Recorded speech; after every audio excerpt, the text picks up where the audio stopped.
am really blessed to live right here in Arlington, Virginia, so I had a quick and easy drive in this morning. But I have to admit, I kind of wanted to come and stay and just sort of be here and soak up everybody. I got to meet Erin Brewer. You may have heard her speak yesterday. We've been and she's speaking today. Woo! I get to hear her speak. We've been in a Facebook group together dealing with this issue, and I'm just so excited to get to be here. I live here in Arlington. My kids have been in Arlington Public Schools. I've got a 16-year-old who's a junior. I've got a 14-year-old who's a freshman, and an 11-year-old who's in 6th grade. February, a friend of mine called me. She'd been looking around the APS website for information about summer school. And she said, I came across this meeting notice for a working group about the transgender students policy. She said, I can't find anything else about it except they're having this working group meeting. She said, are you able to go? Could we go? It's tonight. And normally I don't attend that stuff with 3 kids. You know, I'm kind of busy, but I felt like, I kind of need to go to this. So she and I went. We could not participate because it was a working group meeting. They had about a dozen people sitting around the table talking about this policy, but we could sit and observe. So we were non-participating observers, and we were pretty shocked by what we heard. All the people around the table were of one mind about what they wanted in this transgender student policy. Some of the things were shocking to hear, but the big takeaway that my friend and I walked away with was parents are a threat to their children, and the school needs to step in and protect the children. And a lot of this meeting was around trying to circumvent parental knowledge of what's going on with their children around sexual orientation and gender identity. And at that point, a number of us, 5 of us at the time, got together, the friend who invited me and 3 others. Thank you. I had a cold like a month ago. The cold is gone, but the cough remains, so I apologize for the coughing. We sat down, we said, we've got to do something. We've got to do something to push back on this. So we started organizing parents to go to school board open office hours. Each school board member holds open office hours once a week, and we wanted to use Sign Up Genius. And to do that, you have to have a group name. So my friend called me and she said, we don't have a group name. And I said, how about Arlington Parent Coalition? Sure, that sounds great. That's how we got our name, because we wanted to use a Sign Up Genius. So we started going to school board members' open office hours. In the beginning, we have 5 school board members in Arlington. 2 of them seemed sympathetic and understanding, and even a little bit concerned for our side of the issue, that, hey, this circumvents parental rights. Parents are the ultimate authority over their children, not the schools. And also, allowing biological boys into girls' private spaces, such as locker rooms, bathrooms, changing rooms, and hotel rooms on overnight trips, that's a problem. This was in the policy draft. And the other 3 members of the school board were a little more dismissive. Over the months, all 5 became very dismissive and fairly hostile to us. We didn't get very far with the school board. We then decided what we would do is start a website so that we could catalog all this information that we were collecting. We were really, we were really behind the times. We realized this initiative has been moving forward for a long time. One of the first things we did as a group was submit a Freedom of Information Act request to the school, because we discovered that a local activist group called the Arlington Gender Identity Allies, who were represented around that table at the working group meeting, had really been pushing for this policy. So we submitted a FOIA request, said we'd like to see all emails between Arlington Public Schools and the Arlington Gender Identity Allies. And what we got was a 30-page, what one of our members called Love Fest between the 2, that in September of 2018, Arlington Gender Identity Allies reached out to APS and said, we need a transgender student policy in the schools, and here's what we want. And they sent what is essentially a boilerplate of the GLSEN, the Gay, Lesbian, Straight Education Network, model school district policy. So this is what GLSEN wants in every school in the nation, and they make no bones about that. They want this everywhere. This has been happening in California for several years, and it's been starting to happen here. And it began in 2015 here when the school board voted to put gender identity and sexual orientation into the non-discrimination clause. They did this in July of 2015. I've discovered they do a lot of things in July after school is out and everybody's left. So they slipped that word in, just a couple of extra words in the non-discrimination clause, which that has 20 different, race, ethnicity, language, all those, and they slipped in the sexual orientation and gender identity language. What that did, and people didn't appreciate at the time, was open the door for, well, now what does that mean? How do we not discriminate against people based on sexual orientation and gender identity? And it led to the creation of this policy implementation procedure, which is how do we implement this policy? The original draft of what the Arlington Gender Identity Allies wanted contained things like, if a student doesn't want their family to know about their sexual orientation or gender identity, the school will hide it. We, the Arlington Parent Coalition, successfully got that taken out before the policy was approved in July of this year. That's one of the few successes we had. We had a lot of not being successful in what we wanted to do. Another success that we did have, one of the clauses was on school trips. So if you have a child who's in band in high school, they take a 2, 3, 4 day long trip together. And if, according to the original policy draft, if a student who identifies as the other sex wants to be in a hotel room with his or her preferred gender, only the other students in the room, so the other children, can raise a red flag about that. Parents are not allowed to step in. That was a huge issue for me, because what do good parents do? Good parents step in to provide safety outs for their kids. I've told my kids, if you are ever in a situation that you are uncomfortable with and you want out of, you tell them, my mom will kill me if I do this. I can't do this. My mom will destroy me. Or call me, text me. We have a code word. Text me that code word, call me and use that code word, and I will call you back and I will say, I'm coming to get you right now. I don't care what's happening. So they can look cool in front of their friends and go, oh, my mom says I've got to go. But by the school putting this policy in place that parents cannot say no to an opposite sex person sleeping in the hotel room with their child, that puts the child in the position of having to say, hey, I'm not comfortable with this. How many 14, 15, 16-year-olds do you know who have the courage and the self-possession and the willingness to be pariahed to say that? Not very many. So we did get that taken out. However, the administration has made it clear that they are working to get those clauses put back in. They're looking for a way to get around FERPA, which is the federal, what does FERPA stand for?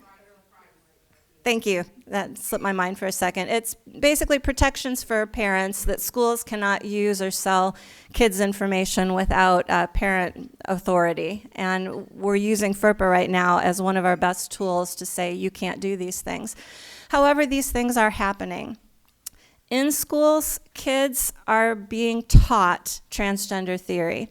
Ashlon Elementary School is one of our elementary schools in Arlington, and in February, 3 days after that working group meeting I attended, Ashlon hosted a transgender activist, as well as Sarah, as well as the president of the NEA, to come and read the transgender storybook, I Am Jazz, to 2 classes of kindergartners. They did not provide parents an opt-out. They sent home a letter about it on a Friday afternoon, and if you're a parent, you know you're not going through your kid's backpack reading everything that came home on a Friday afternoon. It was only in English, the letter, and the letter was very long. It was almost a page long, very celebratory language. We have a wonderful event for your child. It's part of our diversity and inclusion efforts. We have some special speakers coming. This is so exciting. And in the middle paragraph, they have the word transgender once. It went home only in English, even though 27% of that school are either Hispanic or Asian. Everything else goes home in Spanish. That's a requirement in Arlington because we have such a large Hispanic community here.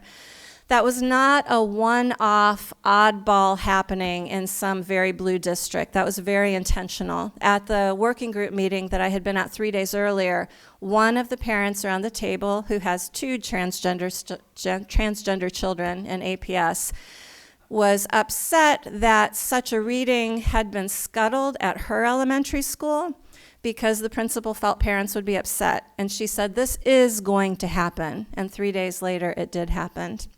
So this is what we're fighting here in Arlington. This is not unusual. It's happening everywhere.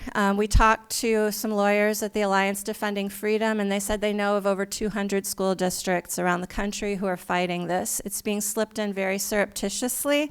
This book is on your table. I hadn't seen this until I came in, but this is excellent. If you want to know what's happening, I was browsing through this when I got here. This is a great resource, The Cracks in the Edifice of Transgender Totalitarianism. One other thing I wanted to tell you about is I got involved with this and I started doing research. I came across a page on genderspectrum.org called Entry Points. It is no longer there. However, I took screenshots of it. It is on our website, arlingtonparentcoalition.org. And it gave a very specific, very strategic plan for getting transgender theory into schools. And they were unapologetic that this is what it's about. They listed 4 entry points. One was internal. The first thing you need to do is change the way people think. Change the thought process about transgenderism. The second one is interpersonal. Change the way people talk. You've got to get the language changed. Girls are having top surgery to become boys, which is a double mastectomy. Girls as young as 13 are being given double mastectomies because they think they're really boys. Boys are having bottom surgery to have their genitalia removed. So that was their second entry point, was interpersonal. The third was instructional, change what's taught. There are, no kidding, plug-and-play curricula on genderspectrum.org, on welcomingschools.org, which is the education arm of the Human Rights Campaign Foundation, which is the LGBT industry's funding and policy arm. There is curricula on Planned Parenthood, fully written curricula for teachers who are overworked and tired anyway to just take and say, this is how you teach this stuff. Textbooks are being rewritten. So people have asked me, Maria, how can they put transgender ideology into a math book? Oh, they can do it by saying, John realized that he's really a girl. He became Jane in June. Now it's October. How many months ago did he transition? These are the kinds of things that are being put into curriculum. And the fourth entry point is institutional, and that's where we are now. We are very behind the times. They have been working on this to get this stuff into school for several years, and we are just now finding out about it. But H.R. 5, the Inequality Act, I like to call it, that's an example of an institutional entry point where they're changing policy. This transgender student policy implementation procedure is putting the policy into schools. It is forcing teachers to teach transgender ideology. A French teacher right here, I believe it was in Winchester, correct me if I'm wrong, French teacher was fired because he refused to use a student's preferred pronouns. He didn't use the correct pronouns, he just opted to use no pronouns at all. He used the student's preferred name when the transgender student changed his or her name, But the teacher felt that using the opposite pronouns was not accurate. He just avoided them, but that wasn't good enough. That wasn't good enough for the students or for the school, and he lost his job. This stuff is happening, and it's coming to your school district if it's not there yet, and it will be done very surreptitiously. I just want to go back for a second to the Arlington Gender Identity Allies. I follow them a little bit on Facebook, and last week, one of them put up a meme with all of the transgender flag colors. If you see a flag, it's like 2 stripes of blue, 2 stripes of pink, and a stripe of white in the middle. That's the transgender flag. And over it, they had written, "Biological sex is a myth." And I'm having arguments about that on Facebook with people. The brainwashing around this is staggering. The willful deception around this is staggering. When somebody with a degree in biology tells me, "Maria, there's no appreciable difference between men's and women's bodies." When we're having a discussion about boys, biological boys being allowed to play on girls' teams, that's happening now in Arlington County. If a biological boy wants to play on a girl's team, he just says, "I'm a girl." One of my biggest problems with this policy, and that I've argued and that I've gotten nowhere with, is there are no standards. There's no definition. What is a transgender student? How do you decide? Is it somebody who today came up for the first time and said, "Hey, I decided on the opposite sex"? Is it somebody who has been seeing a doctor for this for a while? A lot of these kids have prior diagnoses. One study that I've seen about this suggests that up to 60% have a prior neurological or psychological diagnosis like autism, obsessive compulsive disorder, depression, prior suicidal ideation. The argument is that these kids have been oppressed for so long that they're experiencing these psychological problems, but I think a more likely truth is that they are experiencing the transgender ideology as truth because of their psychological issues. Sorry about the coughing. So these kids are being taught that the reason that they feel different is because they're actually transgender, and they're buying into it, and it's unconscionable, and it's ruining a lot of lives. How much time do I have? I can go for 5 more minutes. Okay. I just talk about my group and our goals. The Arlington Parent Coalition, when we first started, our goal was to stop or slow down this transgender student policy implementation procedure. It was set to be approved in June, and we said, put it back for a year, just because the Arlington Gender Identity Allies are the only ones who have been speaking into this. We asked, please invite us. We want to come to any meetings. We want to come to any discussions. We never were. One of our FOIA requests revealed that there was a meeting on this topic. No one but the Arlington Gender Identity Allies were invited to that. We were unsuccessful in getting that pushed back. July 1st, they approved it and have implemented it for this year. So at that time, our leadership group met and said, all right, what are we doing now? So now we have a few initiatives that we're working on. We're keeping an eye on the school board because they did make it clear, we discovered this in one of our FOIA requests, that they are intending to put a more full comprehensive policy in place over the next 2 years. They are trying to rewrite some of the language that we got taken out so that they can put it back in. One teacher, not in Arlington, but in a nearby district, who is a trans and gay activist, he told me that when students come to him and indicate that their parents are unsupportive, which that just means an unsupportive parent is one who is not jumping on board with, yes, let's get you hormones, let's get you surgery, let's get you transitioned. Anyone who is not doing that is labeled unsupportive. This teacher told me if students feel that they are not safe at home, this teacher will help them get out, become a runaway. He said, I shouldn't tell you that because we're not supposed to do this, but that's what's happening.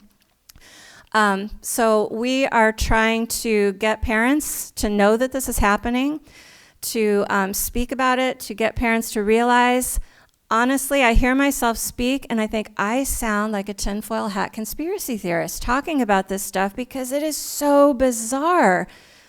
But it's what's happening. It's just what's happening. We spent the summer putting together a parent pack to help parents keep their kids safe in public schools. California, last year, over 34,000 kids were pulled out of California public schools. We don't have numbers for this year yet, but I'm betting it's a lot higher because this ideology, the comprehensive sex ed, is being put into California schools. There are 50 million high school students in public schools in the United States. Many of those their parents cannot pull them out. They can't afford private school. They're not able to homeschool. They're stuck with the public school. And this is what their kids are being taught. So the Arlington Parent Coalition has been working on initiatives to help parents fight back and also trying to help people in other areas develop their own coalitions.